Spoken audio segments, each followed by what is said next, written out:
La sed y el agua.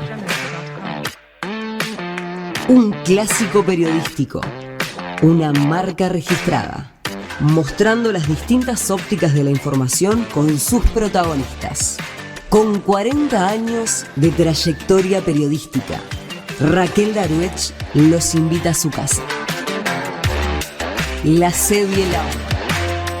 En el mes del ambiente queremos contarte que somos el departamento que más recicla y alcanzamos un nuevo récord de material captado para reciclaje, que llegamos al 97% de alumbrado LED, haciendo más eficiente el uso de nuestra energía, y que sumamos a más de 125.000 familias con contenedores intradomiciliarios y más de 30.000 familias con equipamiento de reciclaje y compostaje.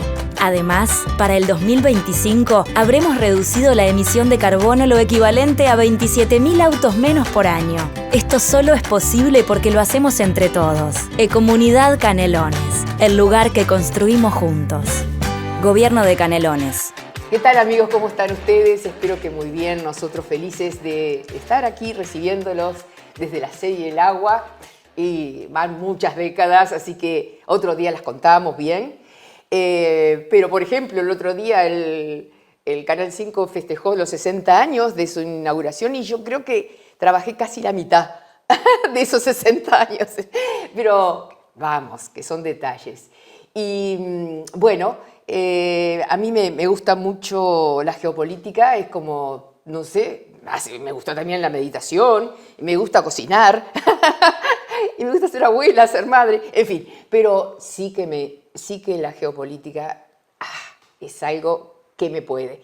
Y yo dije, y para hablar de geopolítica, ¿con quién tengo ganas de hablar? No quién sabe más o qué, que sabe más, pero ¿con quién tengo el gusto de hablar? Y con Álvaro Padrón. Bienvenido. ¡Qué presión! No, yo soy así sencilla. Pero sabés que además yo contigo tengo una presión especial porque recuerdo haber estado sentado en aquellas gradas de madera de una época de la sed del agua que para mí fue una de las primeras experiencias, y siendo sindicalista de UTE.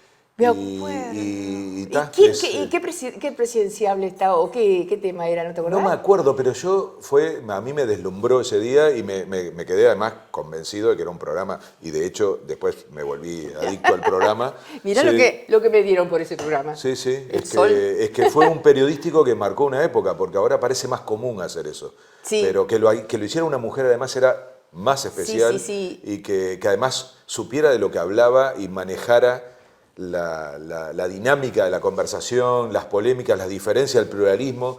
No sé, para mí lo sigo considerando un programa que marcó una época y que tiene mucho que ver con las características de Uruguay, ¿no? Sí. Con esa capacidad del encuentro, del debate, de las ideas. Y ya te digo, yo, una persona en ese momento absolutamente más de público que otra cosa, y no me olvido más porque era como tenías público. Sí, un público que interactuaba además. Era uno yo de esos. Sí, cómo no. El otro día vino Sebastián da Silva, por ejemplo, el senador, y me dice, y de los 50, sos la madrina mía, porque de los cincuentones que andamos en la política es muy difícil que alguien no haya pasado por ahí. Sí. Digo, perdón. Viste que él es... No estamos hablando como entre amigos, pero para todos ustedes.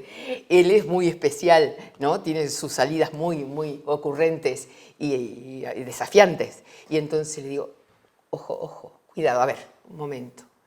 ¿Tú me dices que todos los de 50 años que andan en la política debutaron conmigo? No, eso no te lo quise decir, Raquel, por favor, no. Bueno, en mi caso fue, porque yo no sé si estuve antes en algún programa de televisión, por eso me acuerdo tanto. Entonces, para mí es un gusto acompañarte y conversar, porque es lo que siempre lográs, Sí. Que no sea una entrevista, sino una conversación. Exacto, y el humor. ¿Te gusta tanto la geopolítica? Mirá.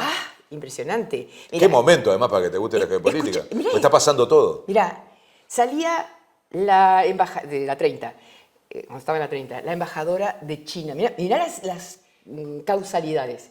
Salía de una entrevista impresionante donde me decía que China entraba en la cosa comercial, ¿cómo es? Sí, la ruta. No, en la Unión... La OMC. La OMC. Es una noticia brutal. Paso así, la voy acompañando, miro así el monitor, se caía una de las Torres Gemelas. Ah, no, claro, 11 de septiembre. Y entonces, 11 de septiembre. Y entonces la saludé y me fui corriendo. Digo, ¿qué es eso? Veo caer en directo la segunda, porque se transmitió en directo. Sí, lo vimos todos así. Y me siento ahí y empiezo, vuelvo a mi programa, ya terminaba, pero vuelvo a mi programa porque eso... Hablar de eso. Entonces me decían algunos diputados, inclusive del Partido Colorado, pero que me conocían a mí de toda la vida, me decían, Raquelita, ¿por qué naciste en el Uruguay? Porque yo inmediatamente llamé a un politólogo, ahora no me va a salir el nombre, un señor mayor que tenía mucha experiencia en esas cosas, y me dijo, Raquel, el otro día usted lo nombró. No le salía a él. Le digo, ¿Bin Laden? Yo pienso que van a culpar a Bin Laden. O sea, en el momento, en el hilo histórico. Y bueno, yo estoy acá y muy feliz en Uruguay. Sabés que ese momento, que es un cambio radical en muchos sentidos de las relaciones internacionales, pero con algo que yo insisto mucho, cómo las relaciones internacionales y la política internacional influyen en nuestra vida cotidiana. Si yo te digo cuál es mi obsesión, es tratar de explicar eso, ¿no? Que la política internacional no es algo lejano, algo que no nos involucra, que solo lo hacen los que tienen 2 apellidos, hablan muchos idiomas y mucho cóctel de por medio. No, si no popularizamos la política internacional, no entendemos cuánto de eso va a definir nuestra vida. Bueno, ese momento definió eso. Hoy vas a un aeropuerto y todo tiene que ver con algo que se marcó en ese momento. Los escáneres, la forma de control, o sea, transformó una parte de nuestra vida como la está transformando este momento. Este momento es Este crucial. momento es más grande porque aquello tuvo un impacto muy fuerte en los temas de seguridad. El de ahora es un cambio de época. Enrique Iglesias dice una frase fabulosa. Sí, no es una época de cambio, sino un cambio de época. Yo es digo un lo juego de mismo, palabras. pero yo sabes qué empleo. Seguramente se lo escuché a él y después lo deformé, porque nada es auténtico de uno. Yo digo, no es un cambio de era.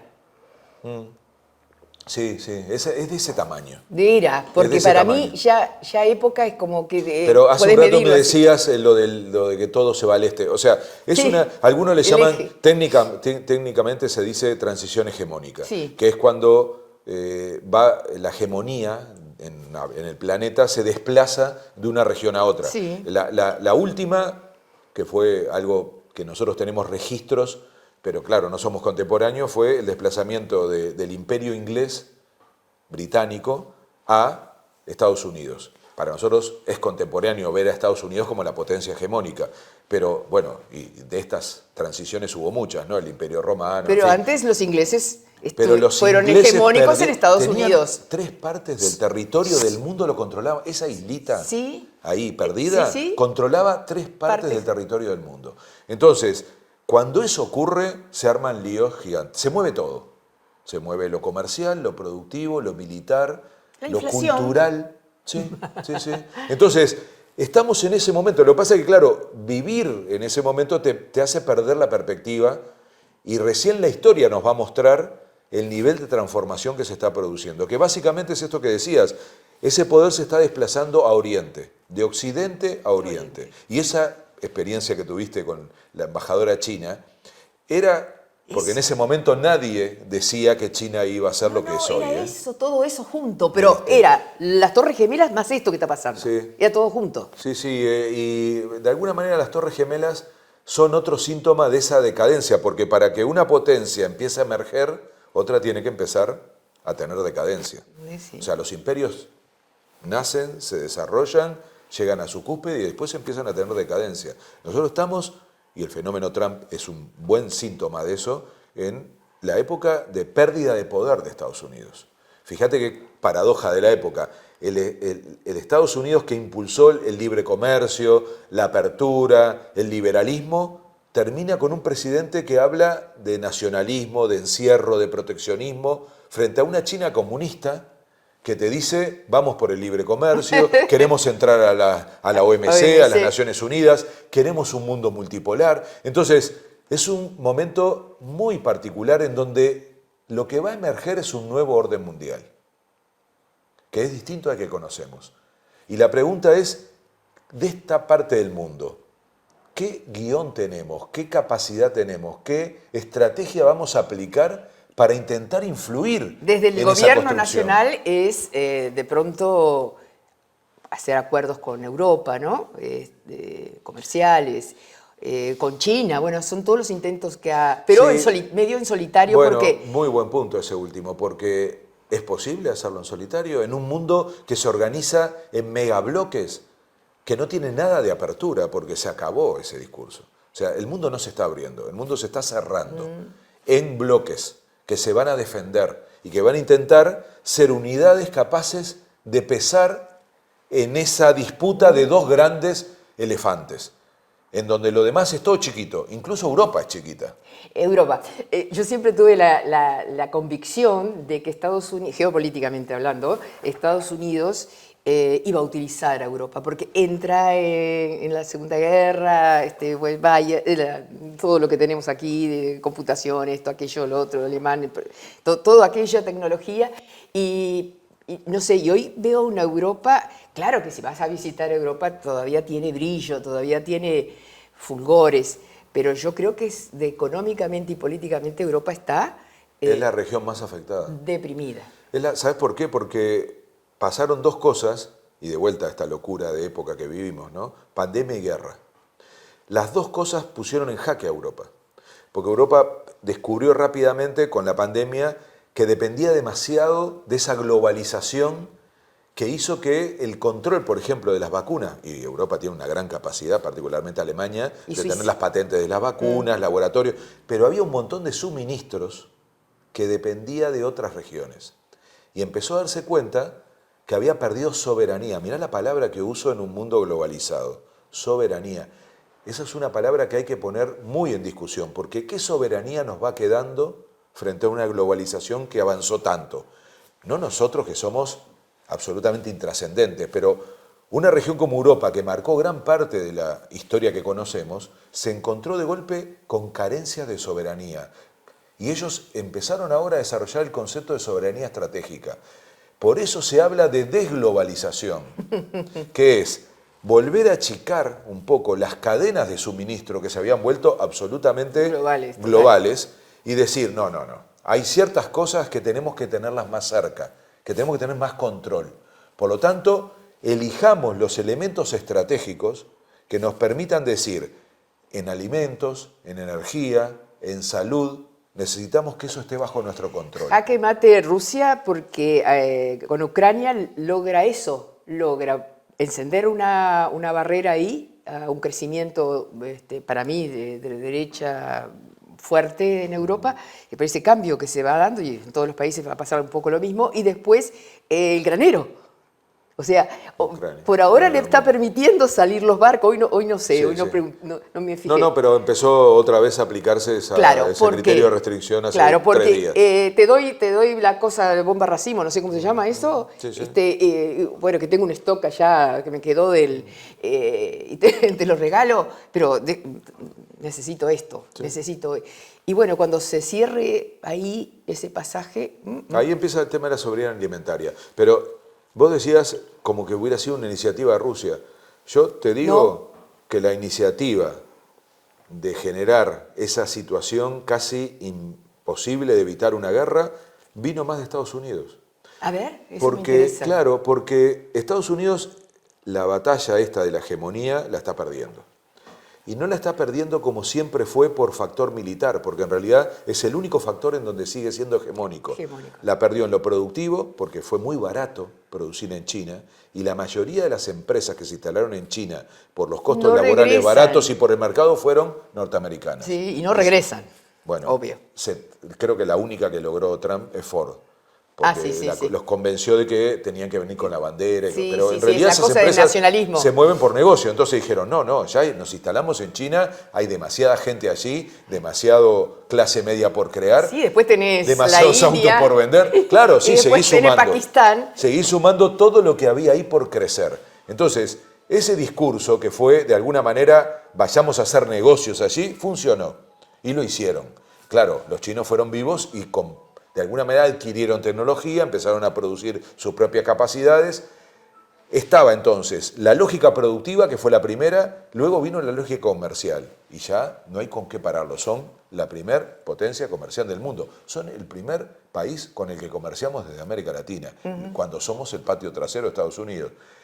Después vino la tercera guerra, en el sentido que es la más potente, que es la tecnológica. También la estaban perdiendo, y ahí empiezan los líos con Huawei, con los cruces, que de golpe aparece una guerra militar, típica, que en realidad es el área en donde China es más débil, porque nunca invirtió demasiado, porque gastó plata en otras cosas más interesantes que andar estropeando maquinaria, matando gente. Pero la guerra militar típica sigue teniendo un peso, y si te pones a fijar, a mirar esto con atención, todo el proceso de ampliación de la OTAN fue poniendo a Rusia en un lugar cada vez más delicado. Más incómodo. Y acordate de la guerra de los misiles, de la crisis de los misiles. Sí, en Cuba. ¿Era posible que alguien seriamente creyera que Estados Unidos iba a soportar que hubiera una base de misiles a 10 minutos de su frontera?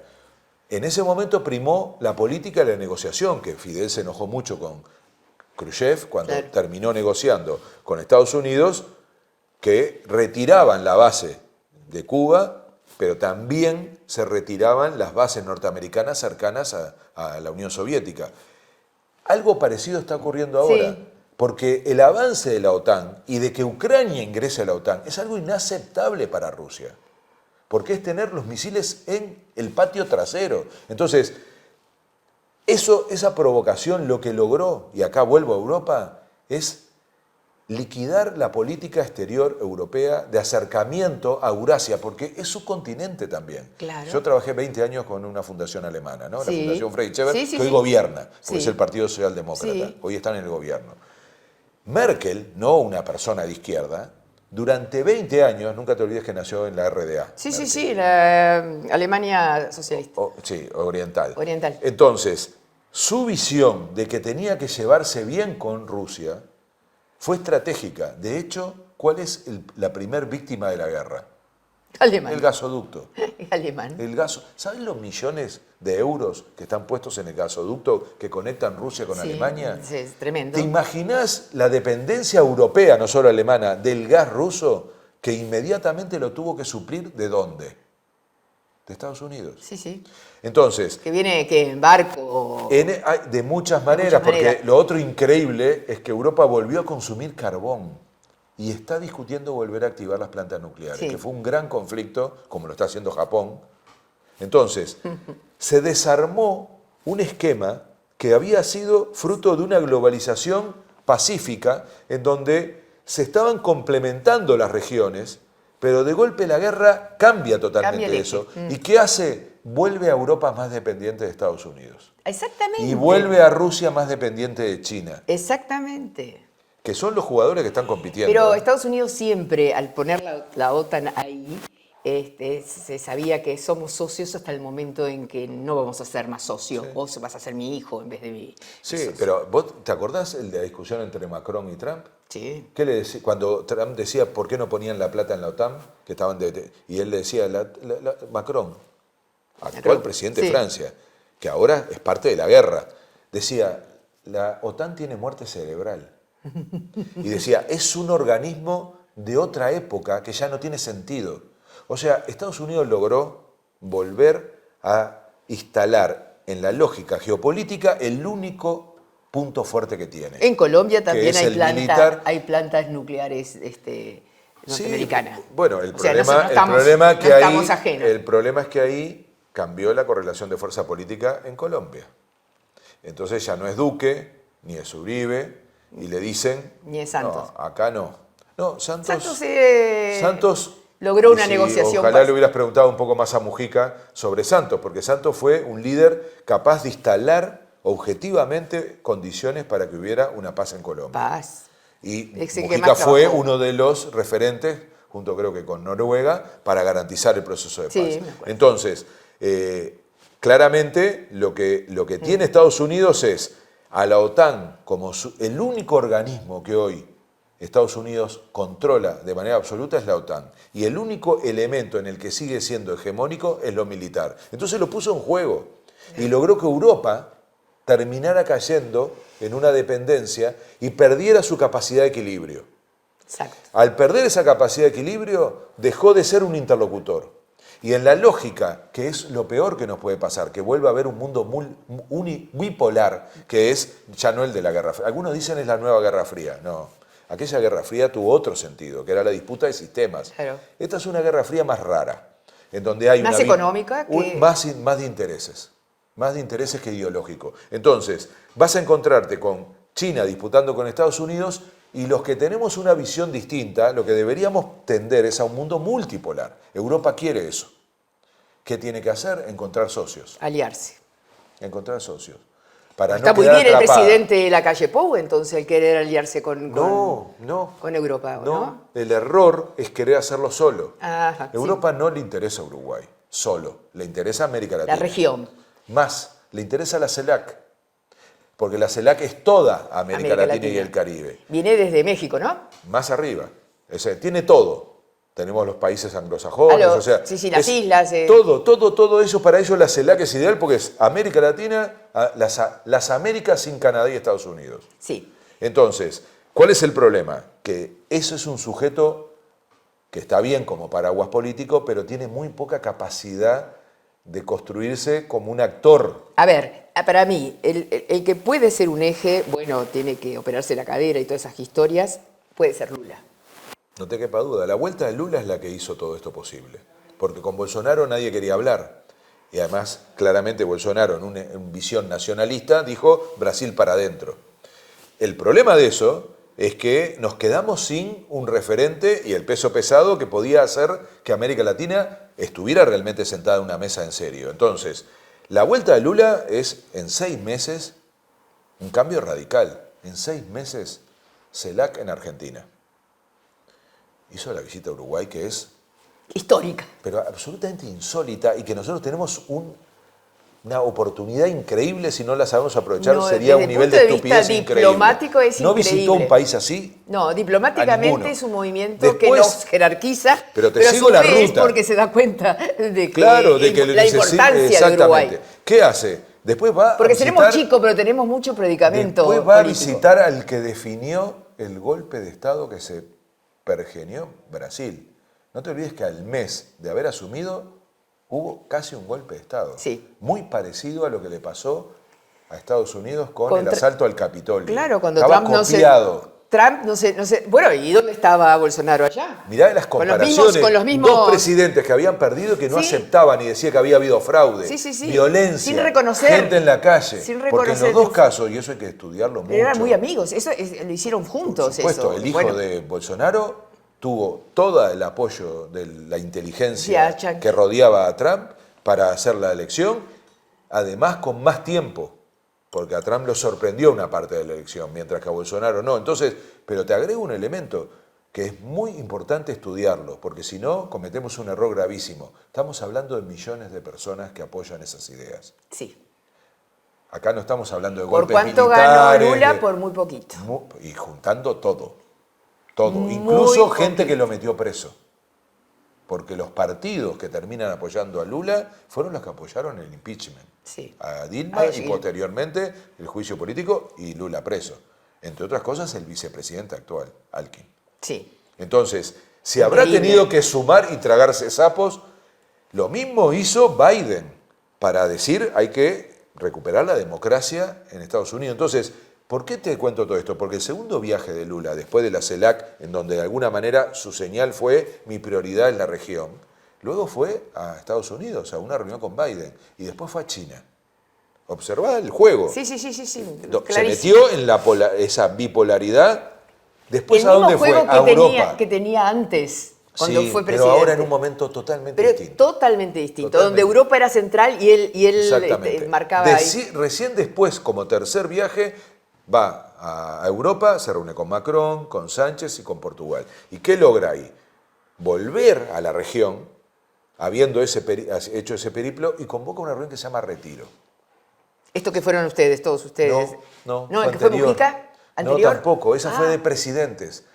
El Retiro es una reunión en Brasilia donde después de 9 años se vuelven a reunir todos los presidentes de América del Sur. 9 años sin reunirse los presidentes de América del Sur y en el medio hubo una pandemia que hubiera significado, por lo menos hablen por teléfono, pónganse de acuerdo en comprar la vacuna juntos. Nada, no hubo nada. No hubo ninguna reunión de presidentes ni comunicación para encarar la pandemia de manera conjunta. Sí, eso me decía Pepe. Sí. 9 años. Y somos el 7% de la población y pusimos el 30% de los muertos. Si eso no es un fracaso político de una región que no supo juntarse para exigirle a los laboratorios que las vacunas estuvieran a tiempo, que alguien me diga qué es. Todavía no sabemos cómo negociamos cada uno por su cuenta, con contratos que son secretos, la compra de las vacunas. Y cada uno hizo lo que pudo porque no fuimos capaces de juntarnos para ponerle condiciones a los laboratorios. Entonces, ahí lo que tenemos es un fracaso de la integración regional y de la capacidad de juntarnos. 9 años después lo consigue Lula, diciéndole a Maduro, vení, pero vas a tener que empezar a aceptar condiciones. Después hubo un escándalo de por qué él aceptó. Ahora, poné atención en lo que pasó ahora en Bruselas. En Bruselas, Macron, la Unión Europea, Petro, Alberto Fernández y Lula le juntaron a la oposición y al gobierno venezolano y dijeron tiene que haber elecciones. Entonces, esas cosas empiezan a pasar porque empezás a tener condiciones para hacer acuerdos. Boric, ¿no? Boric no estuvo en esa reunión. No estuvo. Boric es un caso especial porque ¿no? demuestra lo interesante de este nuevo ciclo, que no es igual que aquel ciclo de la izquierda tradicional. Que tenía a Kirchner, claro, a Cristina Fernández, a Chávez. No, esto es más plural, más diverso. Hay un líder muy joven que está planteando otras cosas, que dice que él cree que en Venezuela hay problemas democráticos. Sí. Entonces, con eso también va a tener que lidiar Brasil. Y con eso va a tener que lidiar Lula, que se peleó un poquito con Boric ahora en Bruselas. Sí. Entonces, lo que te estoy diciendo con esto es que volvemos a tener la oportunidad de construir región. Y si no construimos región, olvídate de pesar en ese juego gigante que se está dando un nuevo orden Pero todo mundial. depende de Lula, ¿no? No solo. ¿No? Te lo voy a decir de esta manera. ver, decime. Sin Lula era Sí, imposible. sí. Mejor dicho, sin Brasil. Sin Brasil, está. Ahora, solo con Brasil no alcanza. Está bien. Pero Lula hace jugar la región. Sí, porque pero ¿de qué estamos hablando? ¿De la región? Necesita de la región, porque si no se corta solo. Bueno, iría pero a necesita. Pero ¿quién es el articulador? Era a lo que yo me refiero. sí, pero podría no serlo siquiera y decir, ¿Ah, sí? me encargo solo, y no puede. No, Porque pero Brasil que no le puede. sirve. Brasil es mucho más débil ahora que hace 15 años. Lógico, sí. Porque entre otras cosas pasó un tsunami en el medio que se llamó Bolsonaro. Por eso, Liquidó toditas las políticas sociales. Y muchas cosas más. Muchas cosas más. ¿Cómo era? Famefera. Sí. Cero hambre. Cero voy a decir. FOMI. Cero Sí. FOMI. FOMI cero. Pero, FOMI cero. pero es mucho más de fondo, porque lo que tenés que empezar a pensar es cuál era el guión de Bolsonaro. ¿Quién apoyaba a Bolsonaro? ¿Cómo puede tener casi el 49% de los votos? Y eso hay que registrarlo, porque si uno no cree que las cosas se pueden cambiar de un día para el otro. 49% de las y los brasileros creían en ese proyecto y siguen viviendo ahí. Claro. Entonces, Lula no puede hacer de cuenta que eso no existe. ¿Qué tiene que recuperar? Primero tiene que diagnosticar correctamente el fenómeno Bolsonaro, que se paraba en 3 patas. Una pata era el agronegocio, le llamaban las 3 bancadas, Sí. que son las 3 bancadas de la B. Era el buey, porque era el agronegocio, la bala, porque era esa parte armamentística, militar, que se convenció de que ese era el camino, y la Biblia. Porque el componente religioso que Muy respaldaba, importante. primero en Brasil es gigante, la izquierda tiene muchos problemas para interpretar eso, no tanto Lula, pero sí la izquierda. Y Bolsonaro había conectado mucho con eso. Él tenía en su mesa, cada vez que hablaba de esa manera tan directa, porque Sí. no usaba los canales ni los medios de comunicación, tenía una Biblia. Entonces, si no entendemos que él consiguió crear un paradigma como lo hizo Trump en Estados Unidos, con otra lógica, pero sí tenían un punto en común, que era que le hablaba a la gente pobre. Sí. Y logró Trump para convencer. recuperar un Estados Unidos industrial y para sacar a la gente, yo qué sé, de la pobreza o de dónde. ¿De qué? Sí, aunque No estuvieran sé los cuál dos era el creando una discurso. fantasía, pero lograban hacer sentir a la gente que tenían un líder que era como ellos. y que decía cosas que yo... Y sobre todo generar la idea que la élite política, lo decía Trump en relación a Hillary Clinton, lo decía Bolsonaro en relación a todos, pero particularmente a Lula. Entonces, cuidado con no entender que detrás de estos líderes había pueblo. Esto no pasaba con otros golpes o con otras políticas más autoritarias que se basaban en la fuerza. No, acá el voto, porque los dos ganaron elecciones, y en la segunda elección, tanto Trump como Bolsonaro tuvieron más votos que en la primera. Crecieron. O sea, crecieron. Entonces, está lejos de eso crecieron haber con un desaparecido. Nacionalismo que también se está dando en distintas partes de Europa, por y ejemplo. de América del Sur. Pero ¿por qué te digo en Europa? Porque en Europa parecía una cosa desterrada. Andá a decirle a los alemanes que iba a volver a haber un partido que reivindicaba sin problemas el nazismo y que usaba los símbolos que además están prohibidos en Alemania. O que en Italia iba a ganar una líder que no tiene problema en hablar de Mussolini. Bueno, acabamos de tener una muy buena noticia en España, porque parece que en España empieza el freno a eso, porque quienes hablaban de Franco, del franquismo, de Vox, acaban de caer a la mitad de sus votos. Y yo no tengo problema con la centroderecha democrática. El problema es que la centroderecha democrática en todos estos países que estoy nombrando se ha ido queriendo parecer cada vez más a la ultraderecha para no perder votos. Claro. Y en un momento la ultraderecha dice, no voten más a la copia, voten al original. Que fue lo que le pasó al Partido Republicano con Trump. Porque Trump le costó mucho entrar al Partido Republicano, pero de a poco, entre otras cosas con plata, se lo fue comiendo y en un momento el Partido Republicano no tuvo más remedio que acompañar a Trump. Lo mismo le pasó, le estaba pasando al PP, que empezó a anunciar un acuerdo con Vox para gobernar. Lo mismo le pasa a Francia con Le Pen. Entonces, cuidado con eso. Le pasó a los partidos de centroderecha en Chile, que terminaron apoyando a Katz, que dice olímpicamente que él admira a Pinochet. Sí. Entonces, ¿Y van a crear la nueva constitución? y le pasó a los Y partidos le pasaron por democráticos encima a las con minorías. Bolsonaro, que para hacer el juicio político a Dilma se unieron, pero luego crearon un monstruo que no supieron parar. Y ahora se dieron cuenta y terminan apoyando a Lula, porque la candidatura de Alckmin, que es un líder histórico de los partidos de centro-derecha en Brasil... Sí, que tiene también mucha experiencia en le gobernar. pasó a Fernando Enrique Cardoso, que está muy mal de salud, pero que terminó diciendo yo apoyo a Lula. Entonces, es que se crearon un monstruo que después no pudieron parar. Y es un monstruo que tiene un discurso que conecta con la gente, porque la idea del nacionalismo es volver al pasado, es... Recuperar. Es que, porque además la gente siente que antes vivía mejor. Recuperar el imaginario colectivo, un pasado glorioso. Pero te lo voy a decir con un dato No sé, tremendo. La clase media, un trabajador en Estados Unidos veía que su abuelo vivía mejor que él. Y en Europa pasa algo similar. Ni trabajo, por lo menos. Entonces ¿no? quieren volver a América Grande. Ese era el discurso. Sí. ¿Y cómo pegaba? Pero- ¿Y cómo pega? Pero Si sí, no le salen estos juicios, no sé quién pero lo para. Claro, y lo mismo con Bolsonaro. Entonces, hay que escuchar a Meloni, ¿no? En Italia. Ella habla de los trabajadores para volver a su dignidad y sacarlos de Europa. Entonces, ese discurso convence. Y convence a millones de personas. Mientras se están dando las migraciones masivas más grandes, no sé de qué época, ¿no? Porque esta es la otra invasión silenciosa Sí. de los países, ¿no?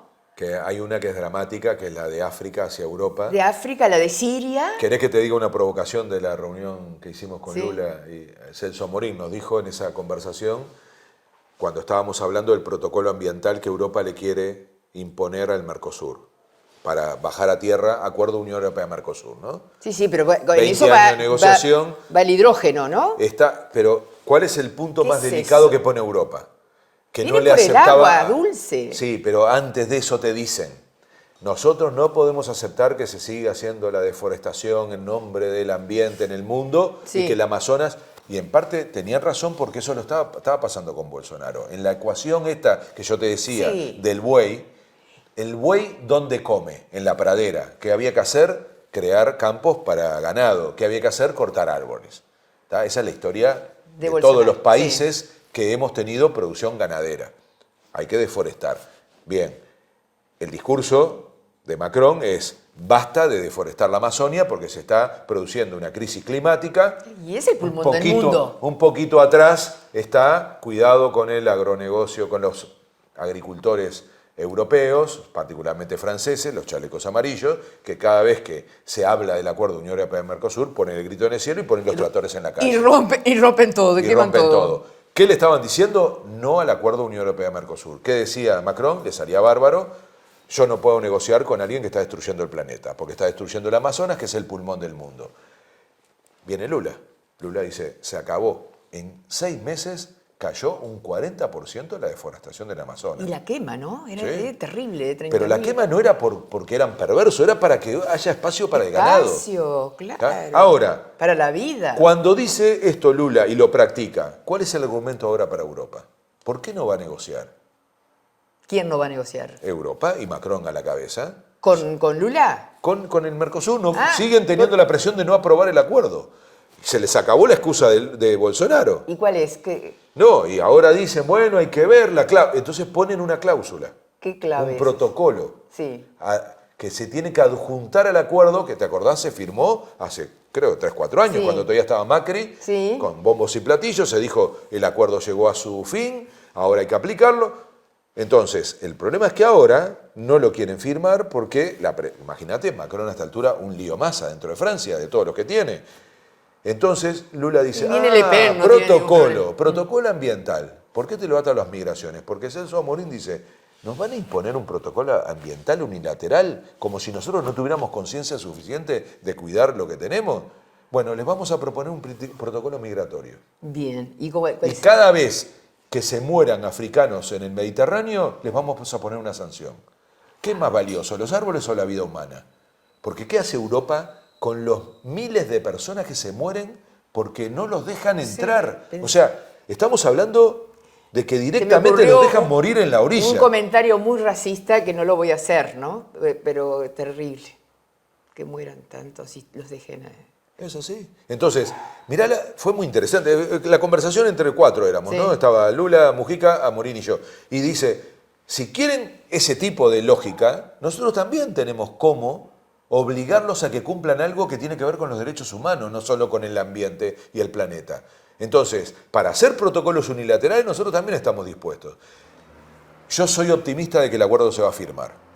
Entre otras cosas, ¿cuál? El acuerdo Unión Europea-Mercosur. Porque ¿pero Europa, con las reglas de quién? Europa necesita aliados. Un acuerdo. Ya sé. No puede quedarse sola. Sí. Y mirá las declaraciones de la industria alemana. Está sola sin dos y con una guerra ahí. Exacto. Necesita un socio. Le llevaron la guerra ahí, acá. Siempre Europa pone el territorio en la guerra. Sí, sí, sí. Y mirá que si esto escala, si te dijo Mujica que está preocupado porque esto escale, sí, la él frontera está para este lado. Dijo que la Tercera Guerra Mundial estaba muy cerca. Bueno, sí, yo no espero que no. Yo espero que no también. Pero, y él me dijo, soy optimista, viste cómo te dice, soy optimista y no sé qué, no sé cuánto, pero...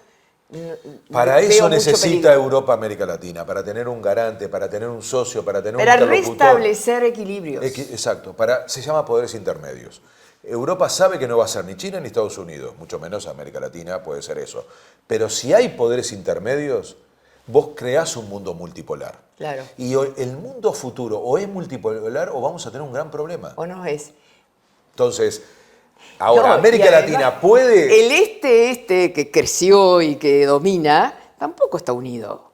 Ahí hay armas nucleares, hay más habitantes que en China. Vos sumás. Creer que la relación Rusia-China era una relación tranquila era un gran error. No. Se lo facilitaron con esta guerra. Porque China se volvió mucho más estratégico para Rusia. Porque Rusia necesita que China la respalde, entre otras cosas, para venderle lo que le vendía antes a Europa y para comprar lo que ahora no le vende al resto del mundo con las sanciones económicas. Claro, que necesitaba el mercado y necesitaba en todos los sentidos. Se volvió más China dependiente, Rusia. Lo único que no le va a dar le China vino muy bien armas. a China, le vino muy bien a China, sí, no, creo, no sé. Si hay algo que no quiere China es mostrarse que es parte de la guerra. Claro. Ahora, está cuidando. Ahora, China venía funcionando muy bien en estos últimos 30 años, porque sin invertir en armas, que las invertía, pero ni lejos como Estados Unidos, iba conquistando las otras guerras, la guerra comercial, la guerra productiva, Y la eso guerra que China tecnológica. dice que tiene muchas revueltas o revoluciones por día, porque en ese enorme... Es que eso no es un país. No, es un continente que se... Bueno, Pepe, no sé si lo dijo, él dice es una civilización, que es mucho más, por eso es la nueva época, porque no estamos frente simplemente a un reparto de poder.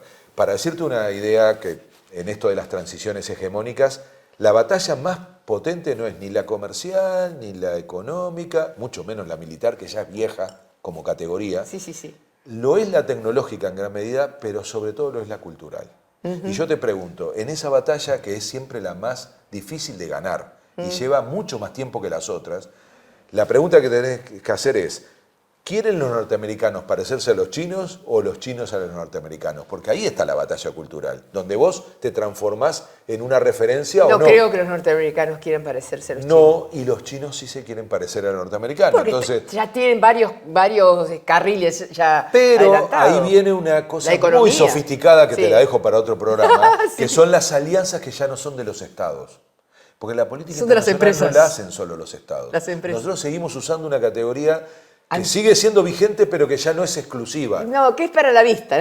Porque si yo te digo que hay empresas transnacionales que pesan más que países Sí, enteros... por supuesto. Y se dice que hay un gobierno transnacional. Sí, el poder económico. Poder económico. Entonces, por ejemplo, con toda la presión que hizo Trump de que volvieran las empresas norteamericanas que estaban en China, nunca logró doblarle el brazo no a una empresa, sino a algo más grande que una empresa, que es Silicon Valley, que tiene una sintonía con China mucho mayor que la que tiene con Estados Unidos, aun cuando está en California. ¿Por qué? Porque ellos se enamoraron de la sociedad china ordenada, en donde la tecnología... Ordenado por un partido comunista que No, y te agrego con la te pone en el tecnología, paredón si... con la tecnología que produce un elemento que acá no imaginamos, que se llama control social.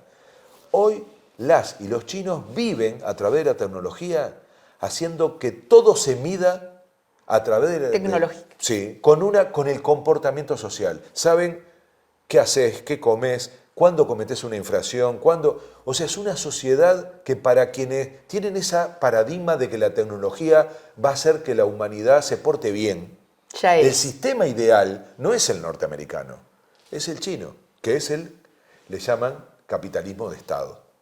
Claro. Porque tiene el control del Estado, pero con el desarrollo capitalista. Claro. Entonces, que es algo inédito. sí, no existió en la humanidad. No existió. Es un nuevo sistema. Si vos, con una obsesión tecnológica, te convencés que esa es la sociedad ideal, porque es una sociedad que se porta bien, que hace todo bien, que tiene una planificación de 20 años, entonces salís del caos norteamericano. Que invirtió en África, que fue silenciosamente fue cubriendo áreas geográficas. Porque planifica, porque además tiene un gobierno que puede durar 50 años sin problema, porque ¿quién habla de democracia? Yo no voy a ser un provocador, pero yo lo veo muy interesado a nuestro presidente en hacer discursos acá en la región, en el barrio, sobre los problemas con la democracia, los países que no son democráticos. Yo nunca lo escuché hablar de que China no es una democracia. ¿Cómo es el equilibrio del balance? ¿Nosotros a quién le vendemos más? ¿A quién compramos más?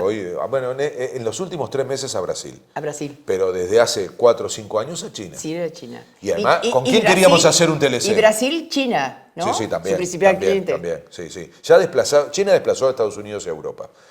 Igual la región sigue siendo estratégica y nosotros, por ejemplo, hoy dependemos de Brasil. Brasil dependiente. Y te agrego una cosa, no solo en términos de volumen, sino en el tipo de cosas que le vendemos. Es al único país que le vendemos valor agregado.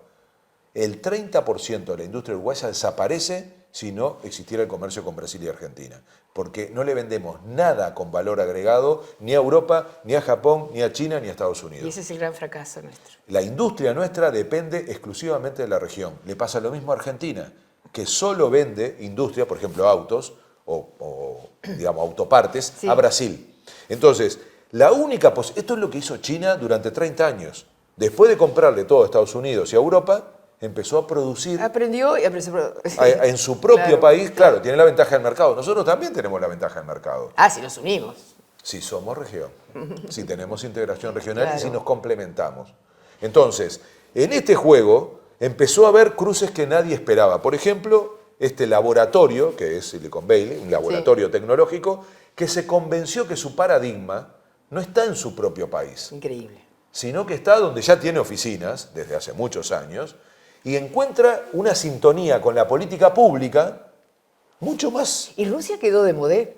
Rusia es decadente, así, porque Rusia es un imperio decadente. Se nota. Rusia tiene la mitad del PIB que California. Lo que pasa es que tiene armas, sobre todo nucleares. Sí. Antiguas, pero funcionan. Es un recurso, matan. por eso te digo, es un recurso penoso, porque volver a poner como un recurso potente, tanto Estados Unidos como Rusia, lo militar, que es matar gente, que es destruir, eso como un valor para construir hegemonía es penoso. Sí, en sí. realidad sigue siendo eficaz, pero va muriendo como estrategia. Lo que pasa es que sigue, al menos, es el manotazo ahogado. Y son dos potencias en declive, Rusia y Estados Unidos. ¿Cómo lo superó China? Diciendo, yo no voy por ahí, yo voy con la producción, con la tecnología, voy con No provoca ni se un deja provocar. paradigma de sociedad que funciona bien, ordenada, Porque sin fíjate, libertad. fíjate, el poder concentrado del Estado, partido, sí. del partido, y la economía. La economía totalmente de mercado. libre. No, Capitalismo de Claro, Estado. entonces lo que le estás diciendo al resto del mundo es tengan un gobierno central, pero van a ir por la derecha, no van a ir Pero por la ese es el izquierda. modelo. Pero no Por van a eso ir por la yo izquierda. le pregunto a los demócratas de esta región, ¿ese es nuestro modelo de sociedad? Que además, vía la tecnología, hace que la gente cada vez esté más condicionada, que no puedas mover un pelo sin que sepan qué comprás, qué consumís, qué hiciste, qué dejaste de hacer. Entonces, digamos, ya parte de la filosofía oriental tenía un componente así, ¿no? Sí. Muy fuerte. Confucio en adelante. ¿No? Hay toda es una cosmovisión distinta que la nuestra. Y yo no la juzgo, ¿eh? Yo estoy diciendo que yo no quiero ese modelo. O sea, nosotros tenemos otra visión de la sociedad con una democracia, con libertades, por supuesto con interés de avanzar, pero ahora vamos hacia una lógica, por eso te digo que es una transición hegemónica de Occidente a Oriente. Europa se da cuenta de eso, Europa es la que construyó muchos de esos valores. Muchas de las cosas que nosotros tendríamos que poner sobre la mesa ni siquiera son las que heredamos de Europa, sino las que tienen que ver con nuestros pueblos originarios. Yo sé que decir esto en Uruguay parece surrealista, pero América Latina tiene mucho de eso, ¿eh? Sobre todo ahora que nos preocupamos tanto por el medio ambiente. Nosotros tenemos pueblos originarios que hace mucho que saben manejarse con la naturaleza. Entonces, ¿por qué no empezar a reivindicar un poquito lo que empezó a hablarse en América Latina, como por ejemplo el buen vivir? O como dice ahora Petro y Francia Márquez, que es alguien que habría que mirar con más atención, y no solo el presidente, la vicepresidenta, que ella dice vivir sabroso. Que es una forma que en Colombia todo el mundo entiende muy bien. Lo entendieron. Lo entienden muy bien, por algo la votaron. Yo le decía a Pepe, ¿qué lenguaje le van a mostrar a la gente para enamorar? Porque esta mujer, por ejemplo, la entiende todo el mundo y dice dos palabras, vivir sabroso. Sí, sí. Y eso significa... Una cosa que la gente entiende. ¿Qué quiere decir? Vamos para adelante, sí, pero bien, con alegría, haciendo todo valga bien. La pena Que valga la pena. Vivir y no que me digas el PBI, el déficit fiscal. Sí, la deuda externa. Entonces, pero lo increíble es que el mundo empezó a darse cuenta que eso es valioso, porque nos miraban como exóticos, ¿no? Como diciendo, ya están estos negritos del sur que no entienden mucho. Pero de golpe, claro, te encontrás con que están muriendo. ¿Vos viste lo que está pasando en Europa con la temperatura? Terrible. O sea, y lo que empieza a pasar con las tormentas y lo que empieza, y a nosotros con el agua.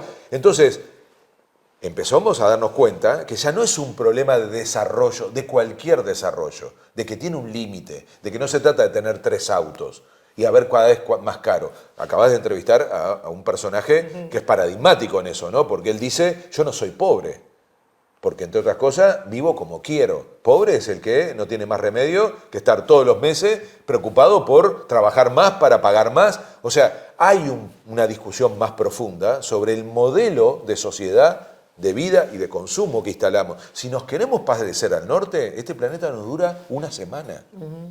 Si un día vivimos todos como vive la clase media del norte, particularmente la norteamericana, que es la que derrocha más, este planeta no se sostiene.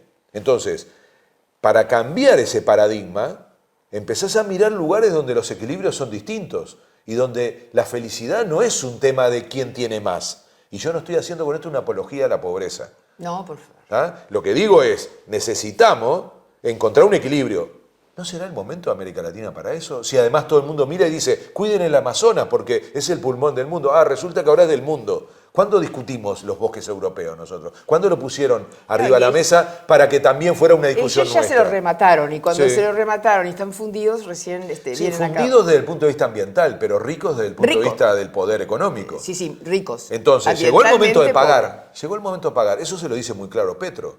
Sí. Porque le dice, no exploten el petróleo. Porque ahora hay que ir hacia atrás. Sí, bárbaro, pero ¿quién paga que no explotemos? O sea, vamos a ponerle un precio. Resulta que no hacer un pozo petrolero en Colombia tiene que valer tanto, lo tienen que pagar ustedes. Lógico. Porque si nosotros no lo hacemos, nos condicionamos a seguir comprando el petróleo en otro lado. Entonces, esa es la discusión hoy.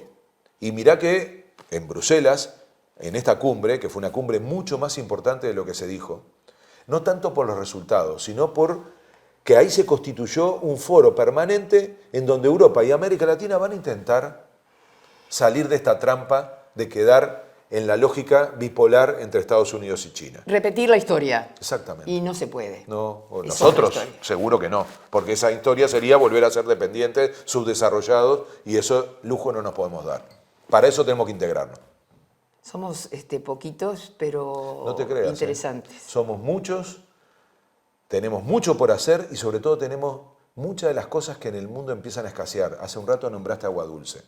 Yo te agrego minerales, te agrego Bueno, viste la diversidad. el triángulo, pero es que desde Estados Unidos la generala que le corresponde a Latinoamérica dijo, sí, pero Es claro lo que que hay nos ahí. interesa. No, ella no niega que le interesa América Latina. Sí, me interesa el triángulo Bolivia, Argentina, Chad, el litio, el coso, las Sí. tierras raras, todo lo que sacaron ya de África. Sí, y que acá todavía está. Y cuando nombras agua dulce es increíble. Vos te das cuenta los 5 productos que exporta Uruguay. Celulosa, carne, lácteos, arroz y leche. Agua envasada. Todos tienen uso intensivo de agua dulce. ¿Qué exportamos? Agua dulce. Agua envasada en productos. Sí. Y que además no se Y paga. Eso es lo no más se increíble. paga, no se paga un canon, no se paga nada. Y se va poner- agotando. Y además el hidrógeno, no me dijiste nada, pero el hidrógeno verde, Bueno, va a tener un consumo fuerte de agua dulce.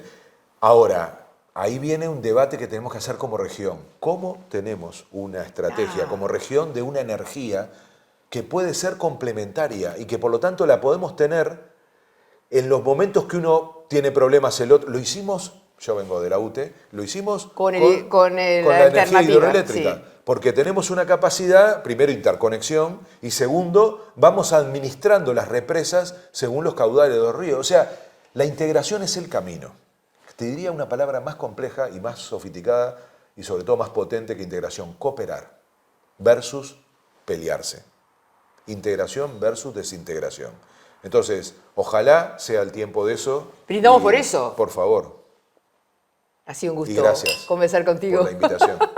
Y recordar aquellos tiempos de la tribuna ya ¿te acuerdas? En el teatro del Sí, Círculo, sí, era, sí, ¿no? sí, sí, Del sí. centro, no me acuerdo. Sí, Círculo. era un teatro y teníamos Teatro unas del país, gradas, el teatro del país. Y disfrutable y Genial. salud por eso y porque lo sigas haciendo. Mira los personajes que salieron. periodismo en serio. Increíble. Gracias, amigo. En el mes del ambiente queremos contarte que somos el departamento que más recicla y alcanzamos un nuevo récord de material captado para reciclaje, que llegamos al 97% de alumbrado LED, haciendo más eficiente el uso de nuestra energía, y que sumamos a más de 125.000 familias con contenedores intradomiciliarios y más de 30.000 familias con equipamiento de reciclaje y compostaje. Además, para el 2025 habremos reducido la emisión de carbono lo equivalente a 27.000 autos menos por año. Esto solo es posible porque lo hacemos entre todos. Ecomunidad Canelones, el lugar que construimos juntos. Gobierno de Canelones.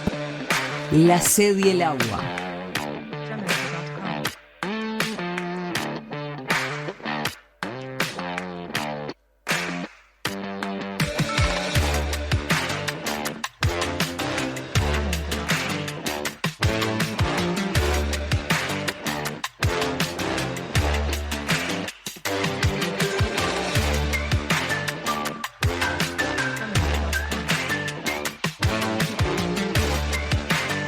La sed y el agua.